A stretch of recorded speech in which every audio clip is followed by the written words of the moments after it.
The gun felt heavier than it should have. Tom Crawford pressed the cold barrel against his temple, watching his breath fog in the bitter Montana night. -18 degrees, the kind of cold that killed quickly, almost as quick as a bullet. "Tonight," he whispered. "I'm done." Ranger barked once, sharp, commanding. Tom lowered the gun, irritated sob. "Not now, boy." The German shepherd barked again, frantic this time, spinning toward the darkness beyond the gas station lights. His military alert stance rigid, focused, urgent. Something was wrong. Tom's marine instincts kicked in despite the bourbon fog. Ranger never acted like this unless the dog bolted toward the mountain road. "Ranger, get back here." But the old war dog was already disappearing into the blizzard, following something only he could sense. Tom looked at the gun in his hand, then at the swirling snow where his dog had vanished. "One last mission," he muttered, starting his truck. "Then I'm done." He had no idea he'd just chosen to live. Leave a like and share your thoughts in the comments along with the city you're watching. From now, let's continue with the story. Tom Crawford looked like a man who'd stopped caring. At 58, his beard had gone more gray than brown, and the lines carved into his face told stories he'd rather forget. His hands trembled not from the cold, but from something deeper, something that lived in his bones now. The trailer park sat 3 miles outside Copper Ridge, Montana, where the wind cut through metal walls like they were paper. Tom's single wide was the last one on the lot, isolated by choice. Inside, everything was military, neat, 1 plate, 1 cup, 1 fork. A man didn't need more when he ate alone. On the wall hung a single photograph, Tom in his dress blues, his wife Sarah Ann beaming beside him, and their son Ethan, 22 and proud in his own Marine uniform. Ranger sat between them, younger then, no limp in his gait. The photo was 3 years old. It might as well have been from another lifetime. Tom worked nights at Rocky Mountain Gas Station, $8.50 an hour under the table. The owner, old Pete Hutchins, didn't ask questions about the shaking hands or the way Tom startled at loud noises. Pete just needed someone willing to work graveyard shifts in the middle of nowhere. After bills, Tom had $60 left each month. His PTSD medication cost $380. He'd stopped taking it 2 months ago. The math was simple. The trailer rent was due in 60 days. After that, he'd be homeless. The loaded Colt .45 in his glove box was his exit strategy. He'd already written the letter, tucked it in the Bible his wife had given him. Sarah Ann would have hated that, using her good book as a death note holder. But Sarah Ann was 3 years dead, killed instantly when Tom's truck hit black ice on Highway 89. He'd been looking at his phone just for 2 seconds.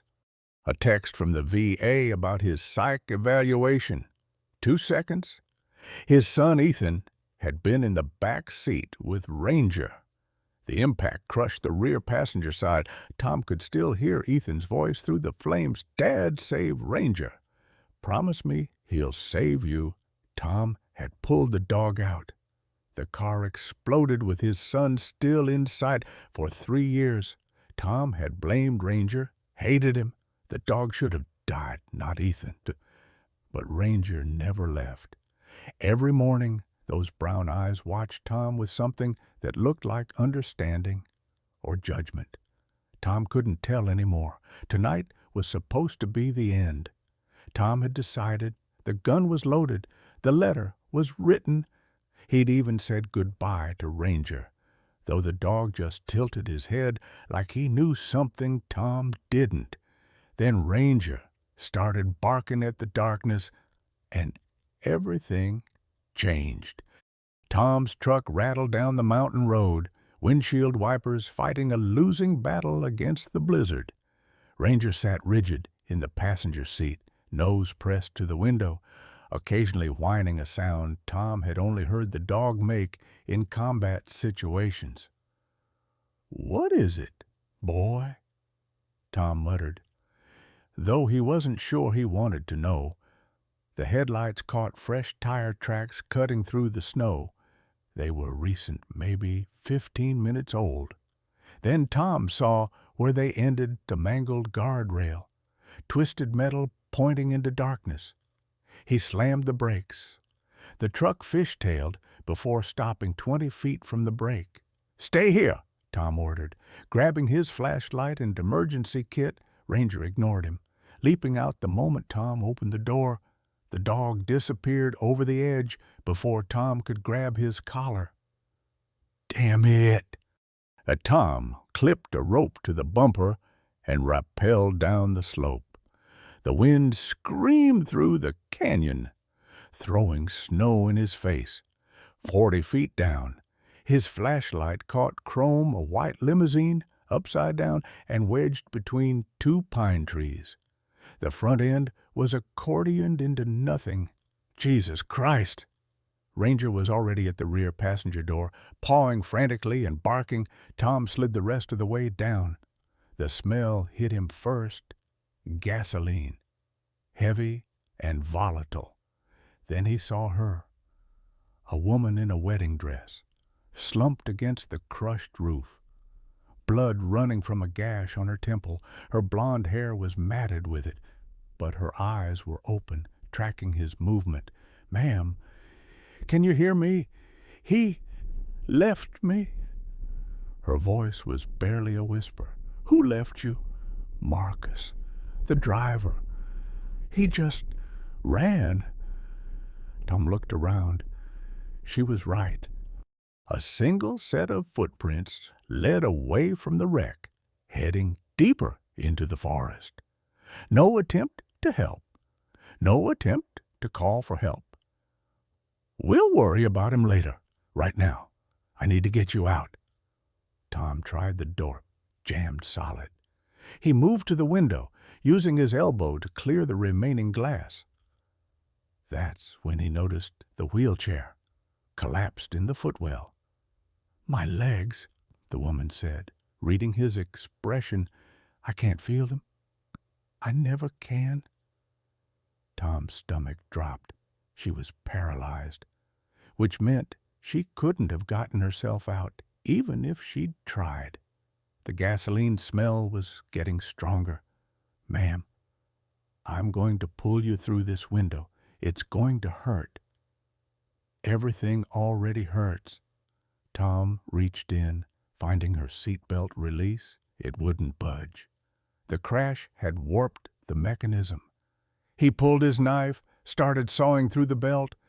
Ranger suddenly bolted away from the car, barking. Tom looked up.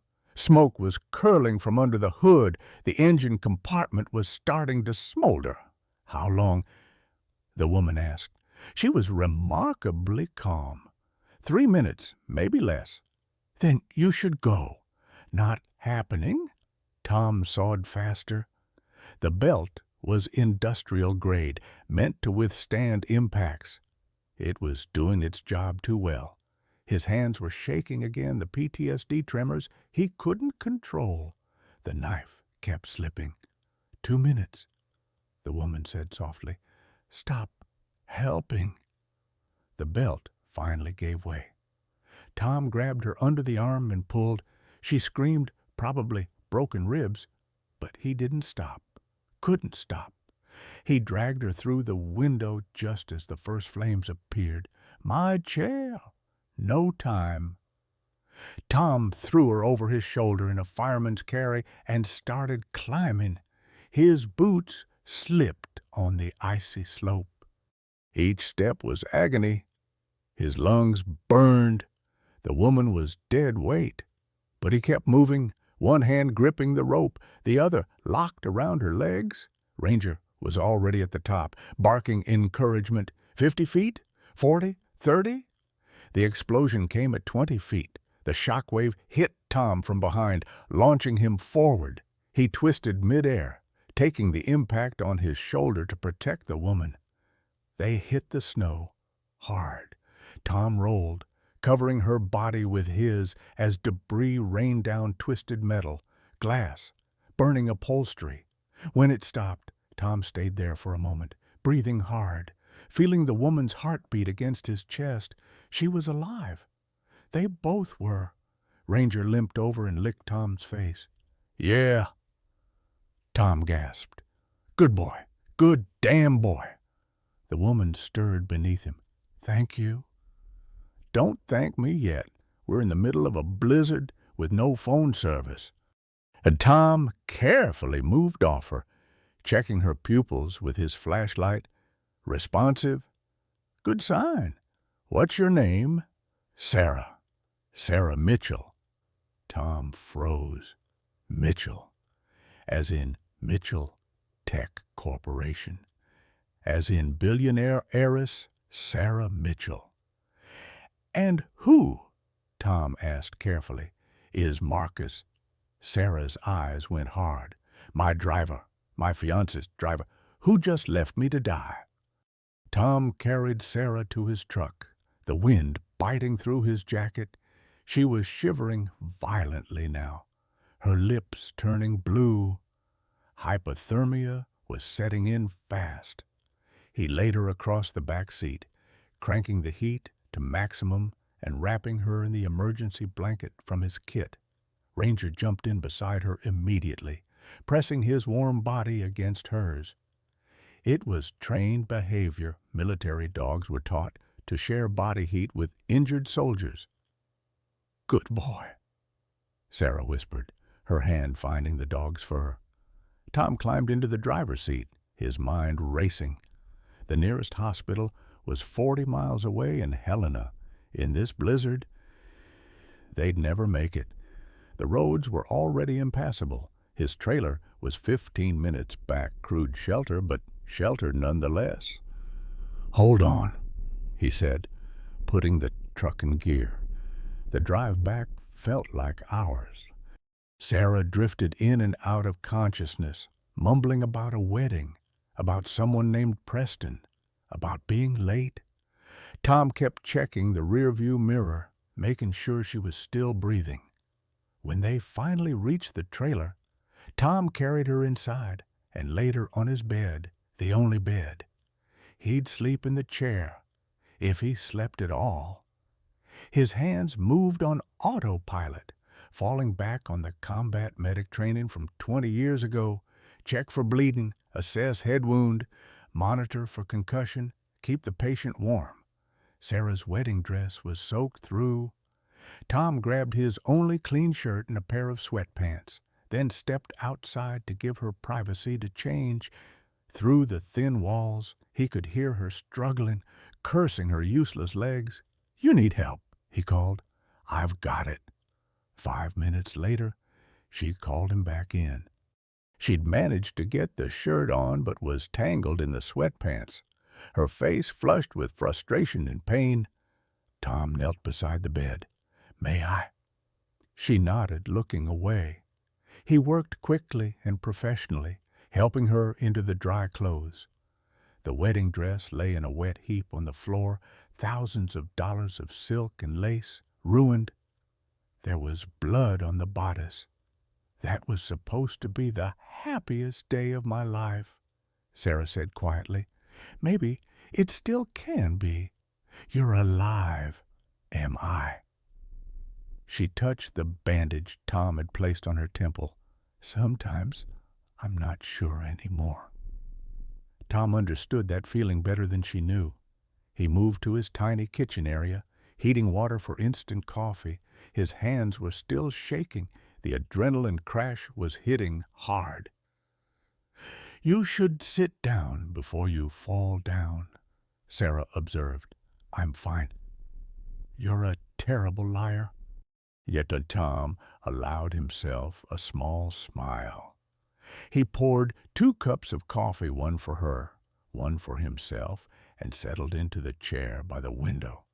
Ranger positioned himself between the bed and the door, guard position. "So," Tom said, "Marcus."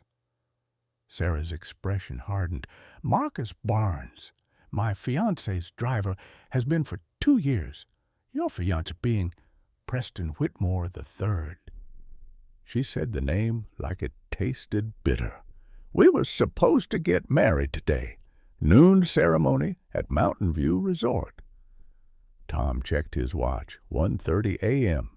"You got 10.5 hours. I'm not going to star. Wedding jitters. Wedding survival instincts." Sarah wrapped her hands around the coffee cup. "Can I ask you something?" "Shoot." "When you found me, did you see any skid marks? Any sign Marcus tried to brake?" Tom thought back. "No. The tracks went straight off the road. Like he aimed for the gap in the guardrail." Sarah nodded slowly. "That's what I thought. You think he did it on purpose?" "I know he did." The words hung in the air. Tom studied her face, this woman he'd pulled from a burning wreck. This stranger, who was somehow already not a stranger. She wasn't hysterical, wasn't paranoid. She was calm, calculating, certain. "Why would your fiancé's driver try to kill you?" "Because my fiancé told him to." Tom set his coffee down. "That's a serious accusation." "I have serious evidence." Sarah gestured toward her purse, which Tom had grabbed from the wreck. "My phone. Check the cloud backup. Folder labeled Insurance." Tom found her phone, cracked screen but still functional, and opened the folder. What he found made his blood run cold. Financial documents showing Preston Whitmore's company was $427 million into debt. Email chains discussing eliminating the problem. Text messages between Preston and Marcus with phrases like, "Make it look like an accident," and "She'll never see it coming." And a life insurance policy, $2.4 billion, payable to Preston Whitmore upon Sarah Mitchell's death, provided they were married. "Jesus Christ," Tom breathed. "I found all this 3 weeks ago," Sarah said. "Contacted the FBI. They've been building a case. Tonight was supposed to be a trap. FBI planned to arrest Preston at the ceremony, catch him in the act of attempted fraud. But Preston's smarter than we thought. He acted early. Sent Marcus to kill me before I could make it to the wedding." Tom's phone suddenly buzzed, a rare moment of signal penetration, a text from a number he didn't recognize. "Sarah Mitchell reported missing. Armed and dangerous suspect believed involved. Be on lookout." He showed Sarah the screen. She laughed bitterly. "He's already spinning it, making you the villain. Me? You rescued me? That makes you inconvenient." Sarah met his eyes.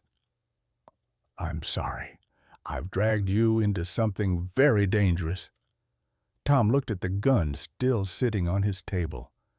At Ranger, who'd refused to let him die tonight.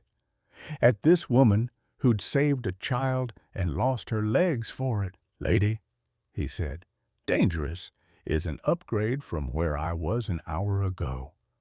The blizzard howled outside, shaking the trailer's thin walls. Tom positioned himself by the window, rifle across his lap, watching the darkness. Ranger lay by the door, ears rotating like radar dishes, monitoring sounds Tom's damaged hearing couldn't catch. Sarah had tried to sleep but kept startling awake, touching her head wound, checking that she was still real. "You should rest," Tom said without turning from the window. "So should you." "I'll rest when I'm dead." The words came out before he could stop them. "Sorry. Dark humor. I understand dark humor. I've spent 2 years in this chair making jokes so people wouldn't pity me." Sarah shifted, trying to find a comfortable position. Tell me about your family. The photo on the wall? Tom's jaw tightened. Not much to tell. The woman looked happy. Your wife, Sarah Ann? She died 3 years ago. I'm sorry. And the young man in uniform? Tom's hands gripped the rifle tighter. My son, Ethan, 22, also dead? The silence stretched. Outside, the wind screamed. The same accident? Sarah asked gently. Yeah, and you blame yourself. It wasn't a question. Tom finally turned to look at her. How'd you know? Because I see it in your eyes. Same thing I see in my mirror. Sarah gestured at her legs. I saved a 5-year-old girl from getting hit by a car, pushed her out of the way. The car hit me instead. Everyone calls me a hero. She laughed bitterly. But all I think about is how I could have been faster, how maybe I could have saved us both. You saved a child's life, and you saved mine tonight, but you still hate yourself for something that happened 3 years ago. Sarah met his eyes. What were you doing when the accident happened? Tom turned back to the window.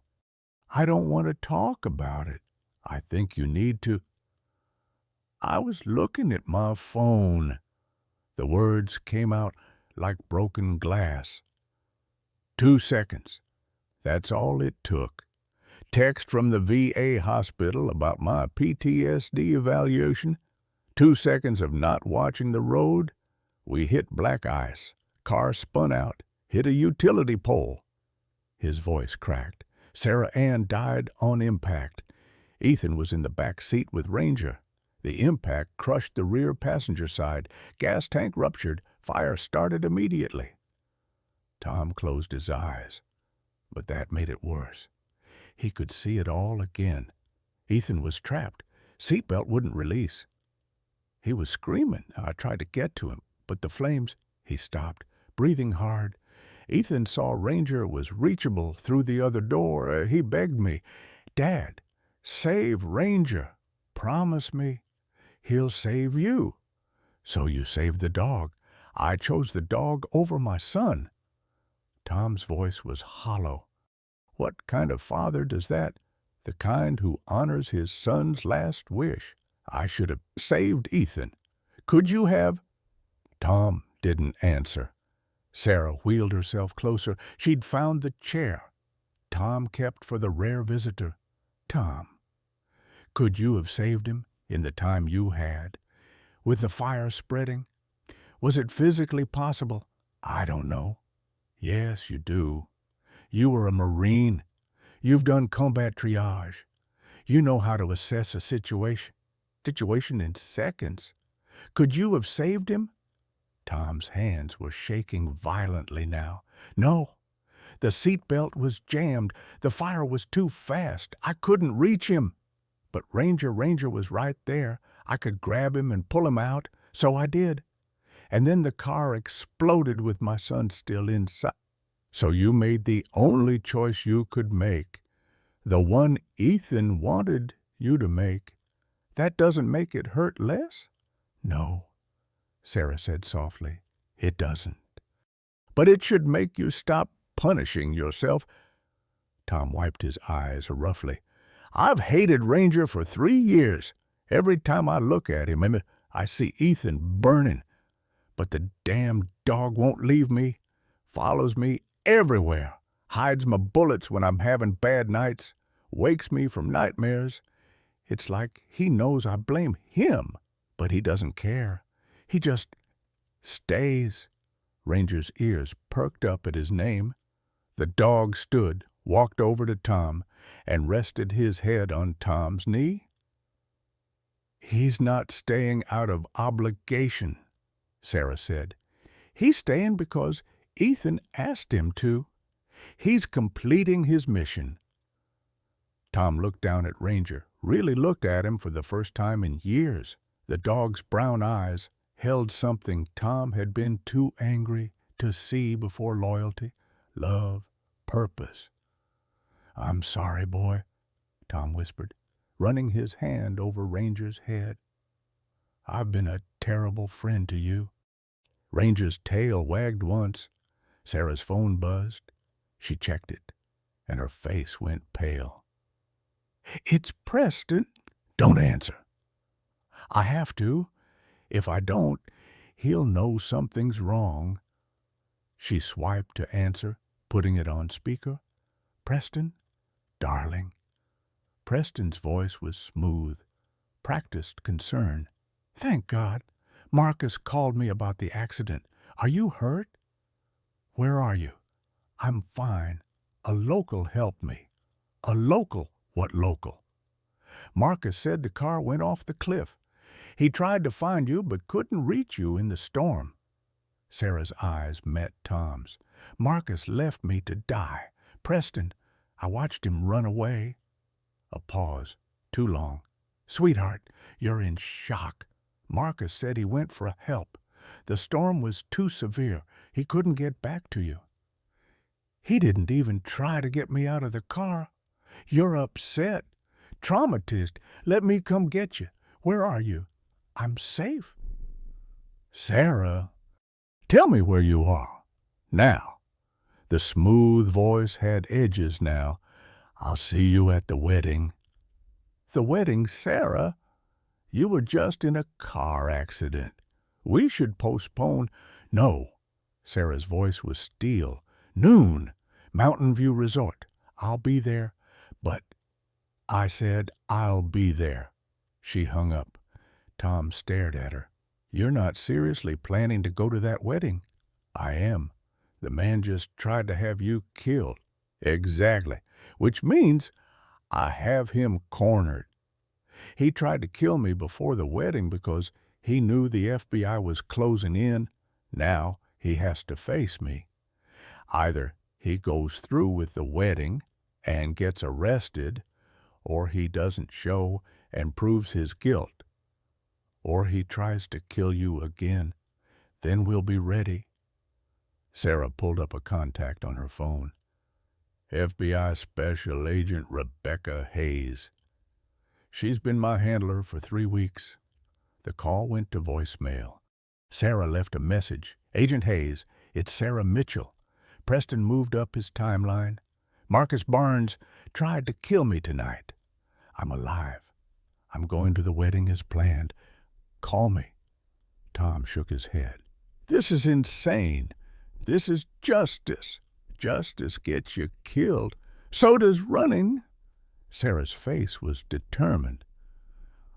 I've been running from Preston for 2 years. Running from the pain, from the chair, from everything. I'm done running. I'm going to face him. I'm going to watch him get arrested. And I'm going to take my life back. Tom understood that feeling. He'd been running too. Running from guilt, from grief, from living. You know what you're doing is crazy. So is pulling a stranger from a burning car in a blizzard. Fair point. Will you help me? Tom looked at his rifle, at Ranger, at the gun that was supposed to end his life tonight. Ethan's voice echoed in his memory. He'll save you. Dad. Maybe Ethan had meant more than just Ranger. Maybe he'd meant this moment, this choice, this chance to save someone else. Yeah, Tom said finally. I'll help you. But we do this smart, military smart. You're military, but Marines, 2 tours in Fallujah. I know how to plan an operation. For the next 2 hours, they planned. Sarah showed Tom all her evidence against Preston. Financial fraud, embezzlement, suspicious emails. She'd been collecting it for weeks, building the case with the FBI. Why didn't you just leave him? Tom asked. Because he would have followed. Men like Preston don't let their assets walk away. Sarah's voice was cold. He killed my parents. Tom froze. What? 2 years ago, my parents died in a plane crash, but mechanical failure. The report said, but I had it investigated privately. The plane was serviced the week before at a company owned by Preston's associate. The hydraulic system was sabotaged. You can prove that. I have the investigator's report, detailed analysis. The FB has been looking into it. Sarah's hands clenched. Preston killed my parents to isolate me. Then he staged the accident that put me in this chair, made me dependent, made me vulnerable. He's been killing me slowly for 2 years. Tonight was just supposed to be the finale. Tom felt rage building in his chest. He'd met monsters in war, men who killed for ideology or orders, but Preston was a different kind of monster, the kind who killed for money, who saw people as assets to be managed or eliminated. "He's not going to win," Tom said. "No, he's not." At 6:00 a.m., Sarah's phone finally rang. Agent Hayes. "Sarah, thank God I got your message. Are you safe?" "For now, I'm with someone who helped me, Tom Crawford." "Former Marine," Tom added, "and currently wanted for questioning, apparently." Hayes sighed. "Preston filed a missing persons report on you. Sarah claimed you were kidnapped by an unstable veteran. He's got half the county looking for you." "Of course he does. Where are you?" Sarah gave the address. "We need protection, and we need to proceed with the plan. Sarah, Preston's already tried to kill you once tonight, which means he's desperate. Desperate people make mistakes. I'm going to that wedding. I can't authorize that. Then I'm going without authorization." Hayes was quiet for a long moment. "You're as stubborn as your father." "Is that a yes?" "It's a, I'll position backup units on the highway, but you're on your own until we can get through the snow." Hayes paused. "Can this Crawford protect you?" Tom took the phone. "Ma'am, I held a position in Fallujah for 3 days with half a platoon and no resupply. I can hold a trailer for a few hours." "You sound like you've got a death wish." "Marine, had one, got interrupted." Hayes laughed darkly. "All right, I'm trusting you to keep her alive until we can get there. I'm sending you a satellite phone and tracker. And Crawford." "Yes, ma'am. Thank you for saving her." Tom looked at Sarah, who was watching him with an expression he couldn't quite read. "Thank Ranger, he's the one who found her." After the call ended, Tom started fortifying the trailer. He moved furniture to create defensive positions, checked ammunition, planned escape routes. Sarah helped where she could, using her upper body strength to move boxes and create barriers. Ranger watched them work, occasionally moving to the window to check the perimeter. "He knows something's coming," Sarah observed. "German shepherds can hear a heartbeat from across a room, smell fear from 100 yards. He knows." Tom checked his watch. 6 hours until the wedding, 3 hours until Preston realizes we're not running. And then we see what kind of man he really is. Sarah smiled grimly. "I already know what kind of man he is. The kind who needs to be stopped." As dawn broke over the Montana mountains, 3 unlikely allies prepared for war: a broken soldier seeking redemption, a paralyzed heiress seeking justice, and a loyal dog completing his final mission. At 10:45 a.m., the sound of vehicles crunching through snow broke the morning silence. Ranger's low growl was the only warning they needed. Tom moved to the window, rifle ready. Through the gap in the curtain, he counted 4 vehicles, a black SUV, 2 sedans, and Sheriff Cooper's patrol car. 7 men total, all armed. "It's him," Sarah said quietly. She'd positioned herself near the back of the trailer, laptop open, camera recording everything. Tom watched Preston Whitmore III emerge from the SUV, tall, late 30s, wearing a suit that probably cost more than Tom's truck, no winter coat despite the freezing temperature, the kind of arrogance that came from never facing real consequences. Preston approached the trailer with 2 armed security guards flanking him.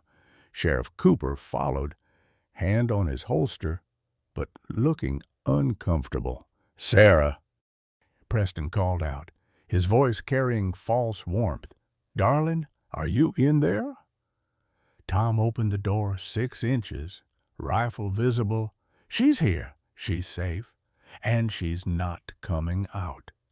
Preston's smile never wavered, but his eyes went cold. "And you are Tom Crawford, the man who pulled your fiancée from a burning car while your driver ran away?" "Ah, yes. Marcus mentioned there was an accident. How fortunate you were there." Preston's tone suggested it was anything but fortunate. "I'm here to collect my fiancée and bring her to our wedding. She doesn't want to go with you." "With all due respect, Mr. Crawford, I don't believe you speak for Sarah." Preston raised his voice. "Sarah, please come out. I know you're frightened, but you're safe now. I'm here." Sarah wheeled into view behind Tom. "I'm not going anywhere with you, Preston."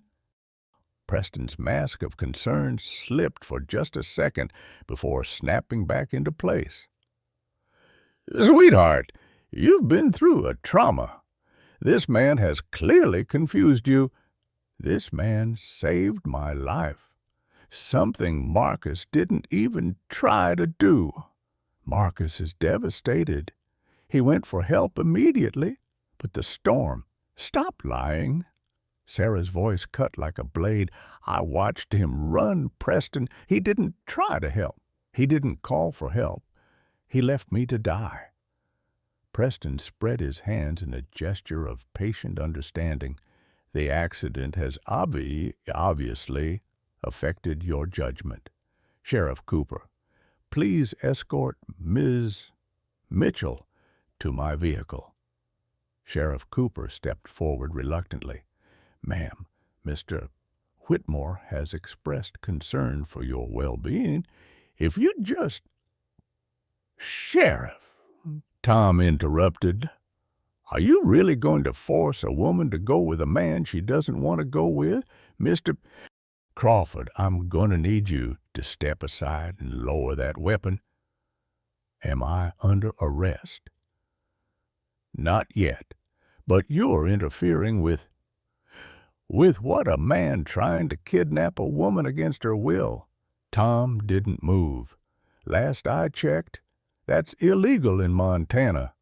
Preston's patience was wearing thin.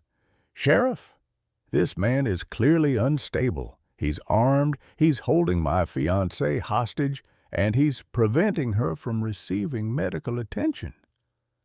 "I don't need medical attention from you," Sarah said. "I need you to leave." "I'm not leaving without you." Preston's voice had lost all pretense of warmth. "We have a wedding in 90 minutes. "There's not going to be a wedding." "Yes, there is. We've planned this for months. Guests are arriving. The minister is waiting." Preston took a step closer. "You're going to get in that car, Sarah, one way or another." Tom chambered around. "That's close enough." The security guards drew their weapons. Tom kept his rifle trained on Preston. "Gentlemen," Preston said calmly, "on my signal, you'll remove Mr. Crawford from the situation, non-lethal if possible, but use whatever force is necessary." "You want them to shoot me?" Tom laughed. "In front of a sheriff." "Sheriff Cooper, understands that sometimes force is required to rescue kidnapping victims. Preston looked at Cooper. Don't you, Sheriff? Cooper shifted uncomfortably. Tom read the man's body language, bought and paid for, but not entirely comfortable with murder.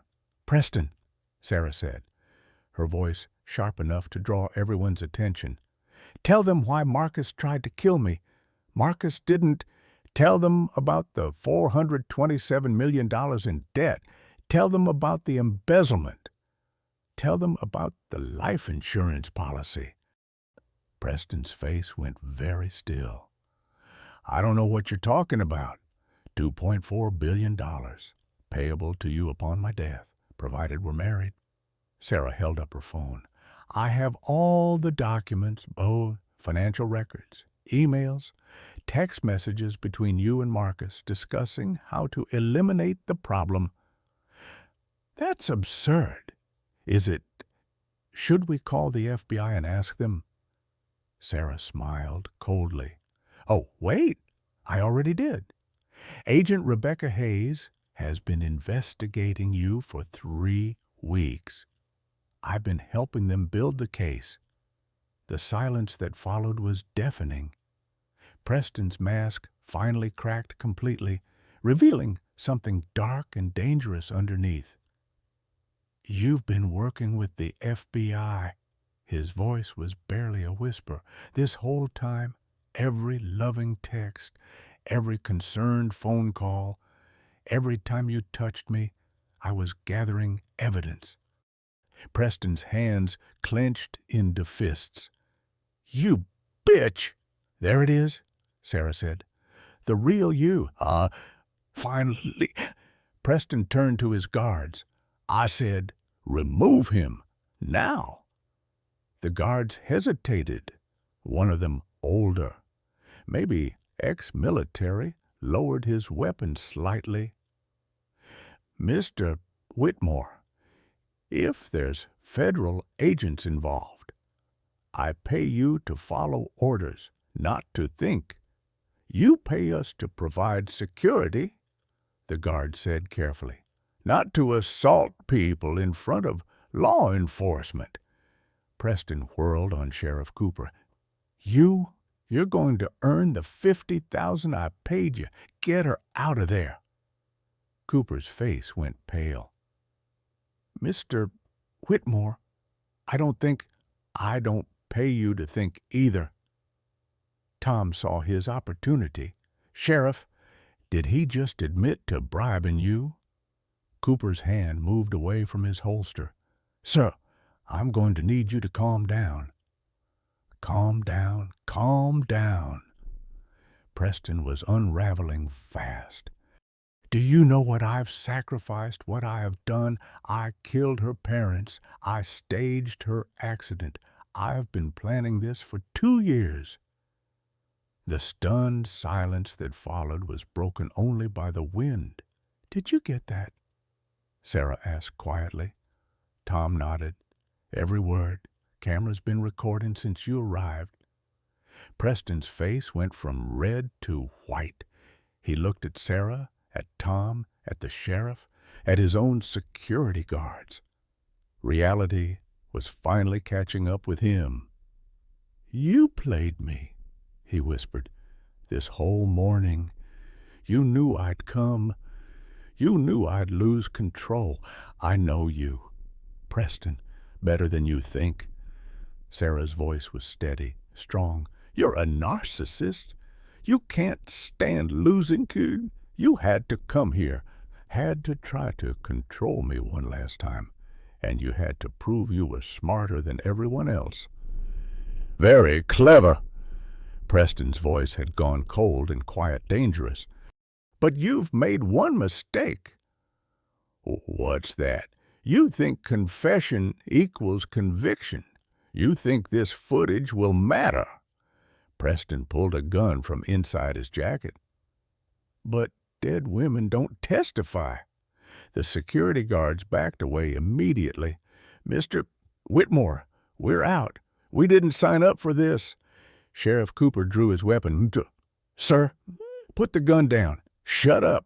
Preston aimed at Sarah. "All of you shut up. Sheriff, you're in this as deep as I am. If I go down, you go down. So you're going to help me clean this up." "There's no cleaning this up," Cooper said. "You just confessed to double homicide on camera." "Then I've got nothing to lose." Preston's hand was steady on the gun. "Sarah, you should have just married me. We could have been happy. I could have given you everything." "You mean you could have taken everything?" Sarah said. "My company, my money, my life?" "You were already half dead when I found you, trapped in that chair. I was going to free you by killing me, by ending your suffering." Preston's voice rose to a shout. "You think I wanted it this way? I loved you, but you couldn't just be grateful, couldn't just accept what I was offering." "You're insane," Sarah said quietly. "No, I'm practical." Preston steadied his aim. "Goodbye, Sarah." Ranger moved faster than Tom had ever seen. The dog launched from beside Tom. 80 pounds of trained fury, hitting Preston in the chest before the shot could fire. The gun went off. The bullet went wild. Punching through the trailer's tin roof, Preston went down hard. Ranger's jaws locked on his gun arm.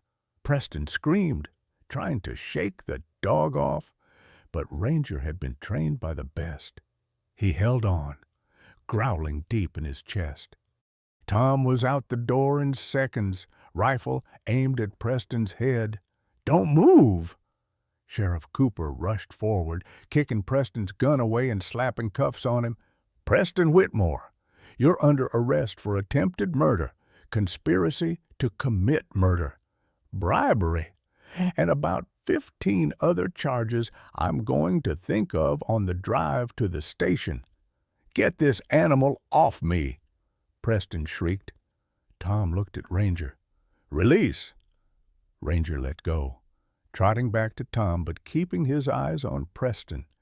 His tail was wagging. He knew he'd done good work. The sound of vehicles approaching made everyone look up. 3 black SUVs with FBI markings pulled into the lot. Agent Rebecca Hayes emerged from the first one, flanked by a dozen agents. "I see we're late to the party," Hayes said, surveying the scene. "Whitmore confessed, miss." "On camera?" Sarah called from inside the trailer. "Everything? The murders, the embezzlement, all of it?" Hayes smiled. "Outstanding work, Ms. Mitchell." She nodded to her agents. "Take him," as FBI agents hauled Preston to his feet. He looked back at Sarah one last time. "You've ruined everything." "No," Sarah said. "I've just stopped you from ruining anything else." Preston was dragged away, still shouting threats and curses. His security guards were questioned and released. Sheriff Cooper was taken into custody for accepting bribes, though Hayes mentioned he'd likely get immunity for his cooperation. When the chaos finally settled, Tom found himself standing in the snow. Ranger pressed against his leg, watching as FBI agents processed the scene. Agent Hayes approached him. "Mr. Crawford, a hell of a thing you did. I just followed my dog. Still, you saved her life. Twice now." Chimamha looked back at the trailer where Sarah was talking to agents, giving her statement. She looked fierce, unbreakable, nothing like the woman he'd pulled from the wreck 8 hours ago. "She saved mine, too," Tom said quietly. "She just doesn't know it yet." 1 week later, Tom stood in the cemetery where his family was buried. Snow had given way to cold rain, the kind that soaked through everything. He hadn't been here in 6 months, couldn't bear it before. Ranger sat beside him, patient as always. Tom knelt between two headstones. Sarah Ann Crawford, beloved wife and mother, Ethan Michael Crawford, beloved son and Marine. They were side by side, just as they'd wanted. "Hey," Tom said quietly. "Sorry I haven't visited. I've been, well, you know what I've been doing." The rain fell. No answer came. He hadn't expected one. "I met someone. Her name's Sarah, too. Funny coincidence, right?" Tom's throat tightened. "She's in a wheelchair, paralyzed. But she's the strongest person I've ever met. She saved a kid's life, lost her legs doing it." He traced his fingers over Ethan's name, carved in granite. "She helped me understand something, buddy, about that night, about the choice I made." Tom's voice cracked. "I chose the only thing I could choose, the thing you asked me to choose, and I've hated myself for it every day since." A car pulled up behind him. Tom didn't turn around. He knew who it was. Sarah's wheelchair clicked against the paved path. She'd had it modified with all-terrain wheels. She didn't let anything stop her anymore. "Agent Hayes told me where you'd be," Sarah said, pulling up beside him. "I needed to tell them about what happened. Did it help?" "I don't know yet." Tom looked at her. "What are you doing here?" "Making sure you didn't do anything stupid." She studied the headstones. "Your wife was 38, breast cancer survivor, beat it twice, then did in a car crash caused by her husband's negligence." "Stop that!" "Stop what?" "Lying to yourself." Sarah reached into her bag and pulled out a folder. "I had your accident investigated. Same firm that looked into my parents' death." Tom's stomach dropped. "Why would you do that?" "Because I needed to know the truth, and so do you." She handed him the folder. Inside were police reports, accident reconstruction analysis, engineering assessments. Tom's hands shook as he read. "The deer jumped from the embankment," Sarah said quietly. "6 witnesses confirmed it. Even if you'd been staring at the road, you had 0.8 seconds to react. Human reaction time averages 1.5 seconds. Tom kept reading. The black ice patch covered both lanes. There was nowhere to go. County had been cited twice for not salting that stretch of road. Sarah's voice was steady, factual. And Ethan's seatbelt, the mechanism was defective. There was a manufacturer recall issued 3 weeks after the accident. Class action lawsuit settled for $47 million. Tom looked up at her. The seatbelt was defective. You couldn't have released it. The fire marshal's report states the mechanism was completely fused. Even with tools, it would have taken minutes to cut through. Sarah met his eyes. Tom, you couldn't have saved him. Nobody could have. The only reachable passenger was Ranger. Tom's vision blurred. He read the reports again, then again, trying to process what they meant. I killed them, he whispered. I looked away for 2 seconds to check a message from the VA about getting help for your pits, D. You were trying to get better for them. Sarah's hand found his shoulder. Tom, you've been punishing yourself for 3 years for something that wasn't your fault. Ethan knew that. That's why he asked you to save Ranger. He was giving you a reason to survive. But I should have. What defied physics, had superhuman reaction time, fixed a defective seatbelt with your mind. Sarah's voice turned sharp. You're a Marine. You understand triage. You made the only choice available. You saved the life you could save. Tom pressed his forehead against Ethan's headstone, finally letting the grief pour out. Not the guilt-soaked grief he'd carried for 3 years, but clean, honest mourning. He cried for his wife who'd beaten cancer twice only to die on an icy road, for his son who'd faced death with courage, thinking of others until the end, for the 3 years he'd wasted hating himself. Ranger pressed against him, whining softly. "He's been trying to tell you this whole time." Sarah said, "Dogs don't carry guilt. They just love. Ranger never blamed you." "He's been waiting for you to stop blaming yourself." Tom wrapped his arms around Ranger, burying his face in the dog's fur. "I'm sorry, boy. I've been so angry at you, and you were just trying to complete your mission." Ranger licked his face. They sat in the rain for a long time.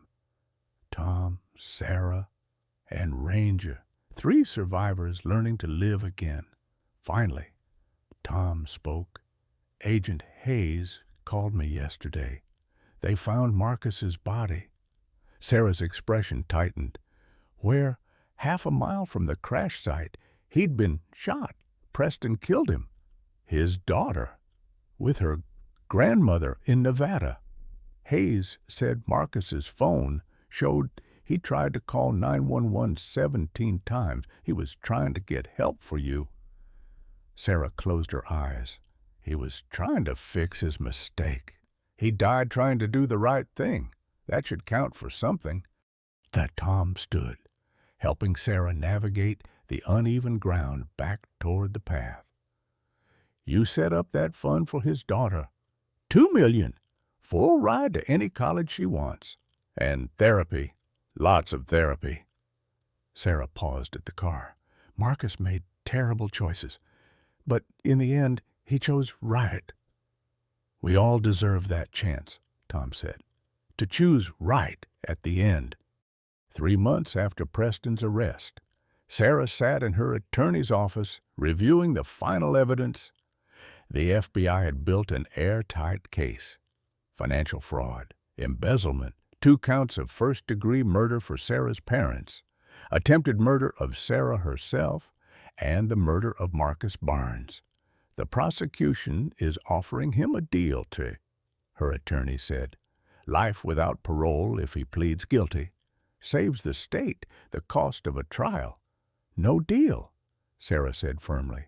"Sarah, a trial means you'll have to testify, relive everything.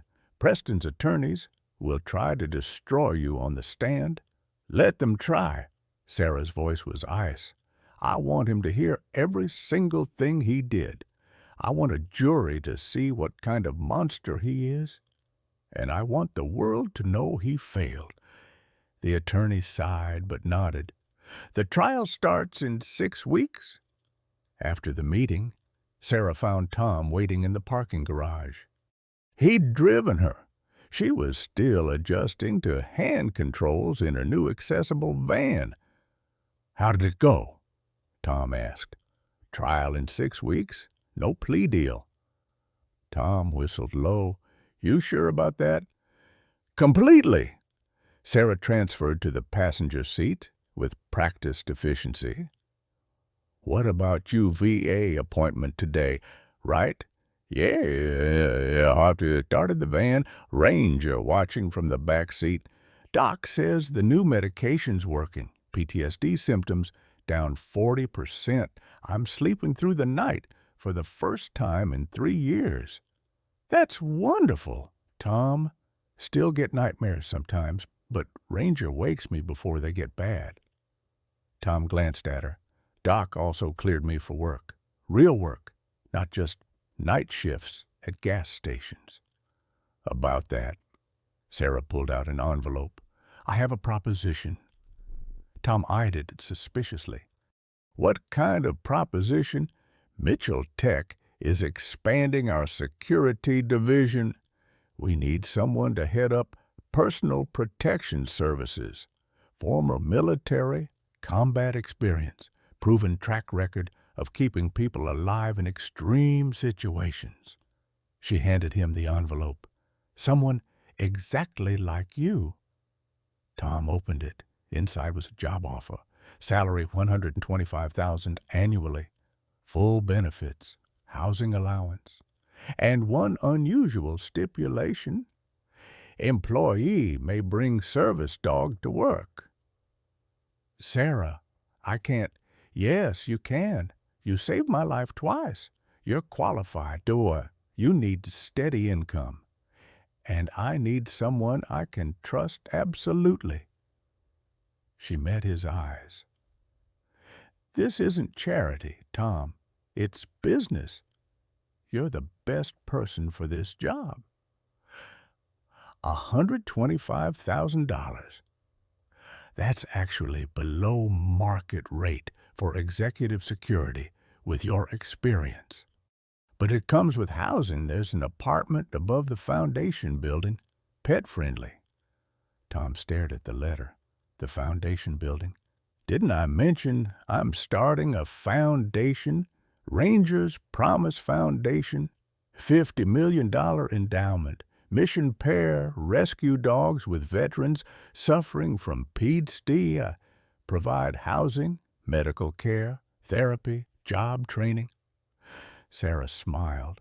And I need a co-director who understands both sides of that equation. Co-director. You'd split time between running security for Mitchell Tech and helping run the foundation. We've already got 12 veterans on a waiting list. Dogs being evaluated, trainers hired. Sarah's enthusiasm was infectious. Tom, we can save lives. Not just veterans, the dogs too. Rescue animals that would otherwise be euthanized. Tom's throat tightened. Ethan would have loved this. I know. That's why I'm naming it after Ranger. After your son's last gift to you. Tom looked back at Ranger, who was watching him with those knowing brown eyes. The dog's tail thumped once against the seat. Okay, Tom said. I'm in. Sarah's smile could have lit up the whole parking garage. Over the next month, Tom threw himself into the work. He interviewed veterans, assessed dogs, coordinated with trainers. Each placement felt like a small redemption, one more life saved, one more chance given. The first graduate was a former Army medic named James, who'd lost both legs to an IED.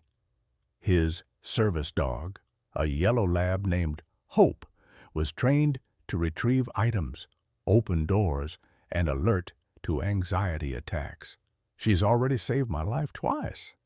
James told Tom at the graduation ceremony, once from a panic attack at the grocery store, once from taking too many pills. Tom understood that completely. The foundation grew quickly. By the end of the first month, they'd placed 8 veterans with dogs. By the end of the second month, 20. Media coverage brought donations pouring in. Sarah appeared on national news, telling her story, talking about the foundation. But she always made sure to mention Tom and Ranger. None of this happens without them. She told an interviewer, a broken veteran and his loyal dog saved my life. Now we're saving others. That's what second chances are for. During this time, something shifted between Tom and Sarah. It started the small, lingering looks, hands touching when passing papers, the way Tom always made sure she had coffee in the morning. One evening, working late at the foundation office, Sarah finally addressed it. Tom, can I ask you something personal? Sure. What are we doing here? Tom looked up from the grant application he was reviewing. What do you mean? I mean you and me. This. Sarah gestured between them. We spend every day together, Uma. You know my coffee order. I know you fold your socks in thirds.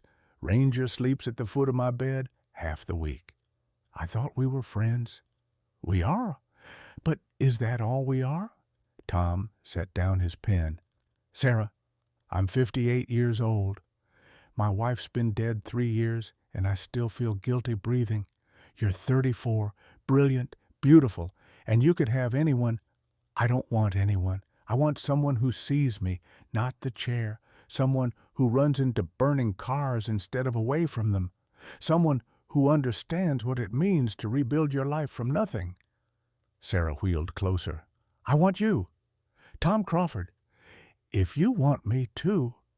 Tom's heart was hammering. I'm a mess.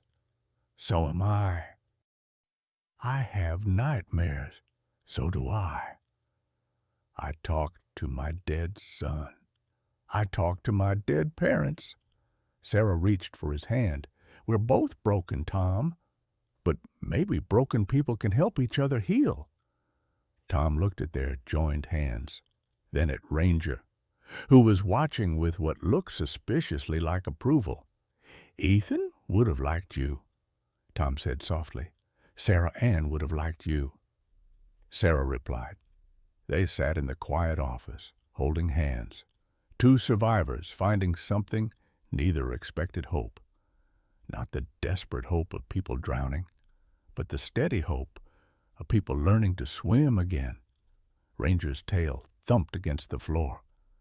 Outside, spring was coming to Montana.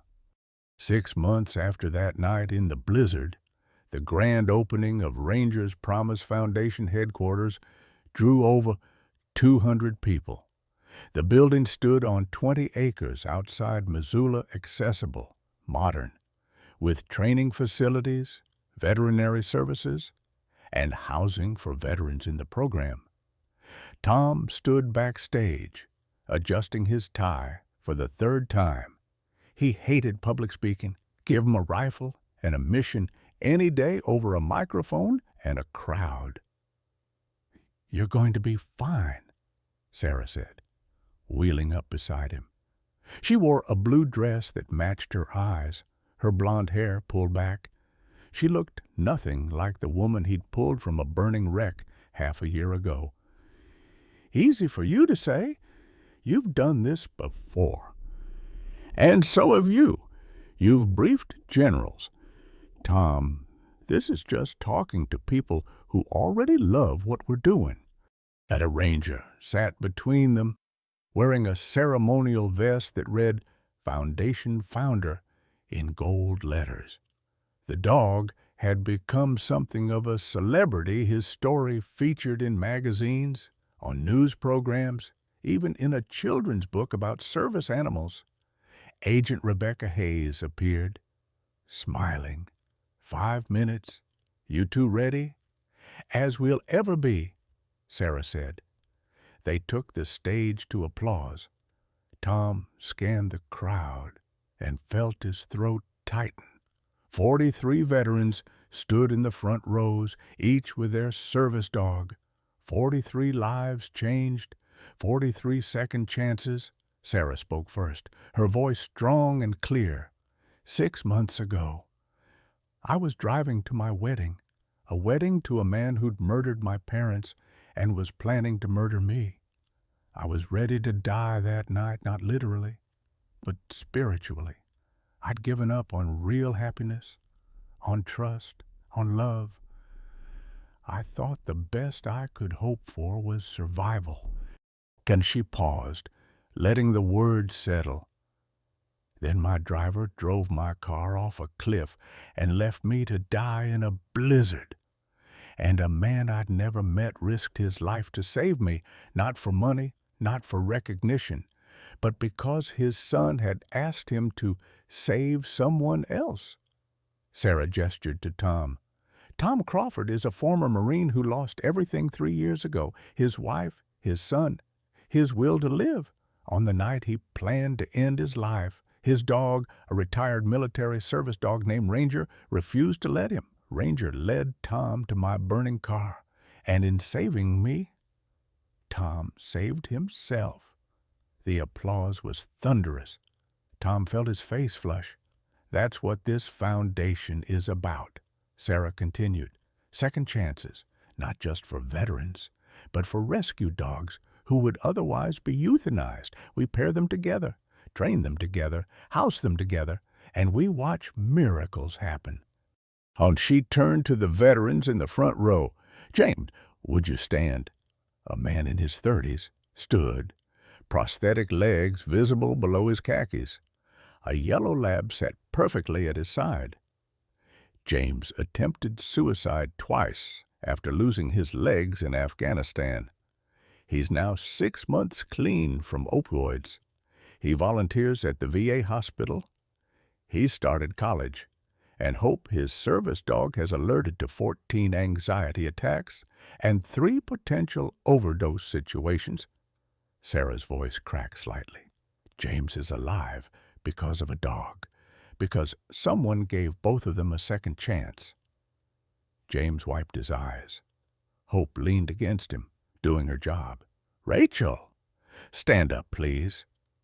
A woman in her 40s stood, a German shepherd beside her. Rachel is a former Army medic who witnessed a mass casualty event. She couldn't leave her apartment for 2 years. Now she's our lead trainer. She's helped place 37 dogs. She's rebuilt her life. Sarah smiled, and Thunder saved her the same way Ranger saved Tom, one by one. Sarah called out names, told stories, showed the crowd what was possible when broken people and broken dogs found each other. Then she turned to Tom. "Your turn." Tom approached the microphone, his prepared speech suddenly feeling inadequate. He looked out at the crowd, veterans, donors, press, community members, and in the back row he saw them. Anna Barnes, Marcus's daughter, now 6 years old, sitting with her grandmother. Tom made a decision. "I'm going to go off script," he said, "because there's someone here who needs to hear this." He stepped down from the stage, walking to the back row. Anna watched him with wide brown eyes, clutching a stuffed dog. Tom knelt, so he was at her level. "Hi, Anna. Remember me?" She nodded. "Your daddy was a good man who made some bad choices, but at the very end, he tried to do the right thing." Tom's voice was thick. "He tried to save the woman in the car. He tried to call for help. And he died thinking about you, about making you proud." Anna's grandmother was crying silently. "Your daddy gave us something precious." Tom continued. "He showed us that it's never too late to choose right, that even when we've done wrong, we can still do good in the end." Tom pulled an envelope from his pocket. "This is for you, from your daddy." Inside was Marcus's phone. The FBI had returned it after the trial concluded. On it was a video Marcus had recorded 3 days before the crash, when he still thought he could back out of Preston's plan. "Hey, baby girl," Marcus's voice said from the phone. "If you're watching this, it means Daddy made a mistake. But I want you to know I love you. I've always loved you. And I tried to fix it. I tried to do right. Don't remember the bad things, okay? Remember that Daddy loved you. And be better than I was. Be good. Be strong. Be happy." Anna clutched the phone, tears streaming down her face. "Daddy." Tom stood, addressing the full crowd now. Marcus Barnes died trying to save Sarah Mitchell. Preston Whitmore murdered him to cover up his crimes. But Marcus's legacy lives on in this foundation. 20% of our operational budget comes from the settlement with his estate. His daughter's education is fully funded, and every dog we place carries a piece of Marcus's redemption. Tom walked back to the stage.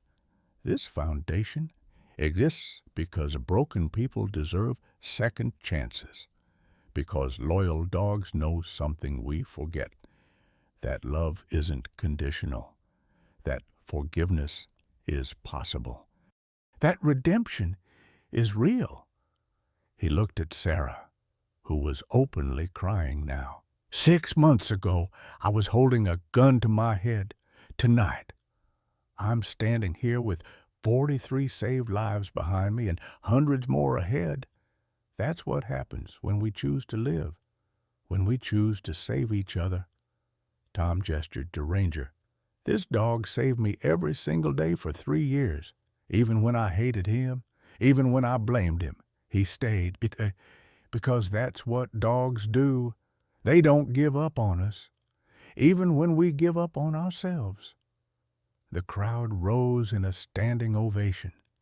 Tom felt Sarah's hand find his. They stood together, the veteran who'd lost everything and the heiress who'd almost been murdered, surrounded by proof that broken things could be repaired. After the ceremony, as the sun set over the Montana mountains, Tom and Sarah sat on the foundation's porch. Ranger lay between them, gray muzzle resting on Tom's boot. Ethan would be proud of you, Sarah said softly. Your parents would be proud of you, too. They sat in comfortable silence, watching veterans play with their dogs in the yard. Laughter carried on the evening breeze, hope, real and tangible. We did good, Tom said. We did, and we're just getting started. Ranger's tail thumped twice. Tom smiled, scratching behind the old dog's ears. Yeah, boy, we're finally home. Sometimes the hardest person to save is yourself. Tom Crawford had a loaded gun and a goodbye letter ready to end the pain of losing everything he loved, but his dog wouldn't let him quit. That one act of stubborn loyalty led him to save a stranger's life, which somehow saved his own. Here's what hit me hardest about this story.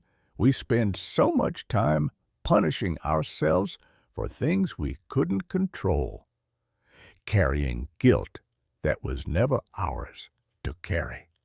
Tom blamed himself for 2 seconds of human error. Sarah felt worthless because she needed a wheelchair. Both were drowning in shame for circumstances beyond their power. But when they chose to save each other, instead of destroying themselves, everything changed, not overnight, not perfectly, but genuinely. This story reminds us that broken doesn't mean finished, that the worst day of your life doesn't have to define the rest of your days, that sometimes God sends help in unexpected packages, a loyal dog, a stranger in a blizzard, a second chance you didn't ask for but desperately needed. Your past doesn't have to be your prison. What moment in your life felt like an ending but turned out to be a beginning? Have you ever been saved by an unexpected friendship when you'd given up hope? Share your story in the comments below.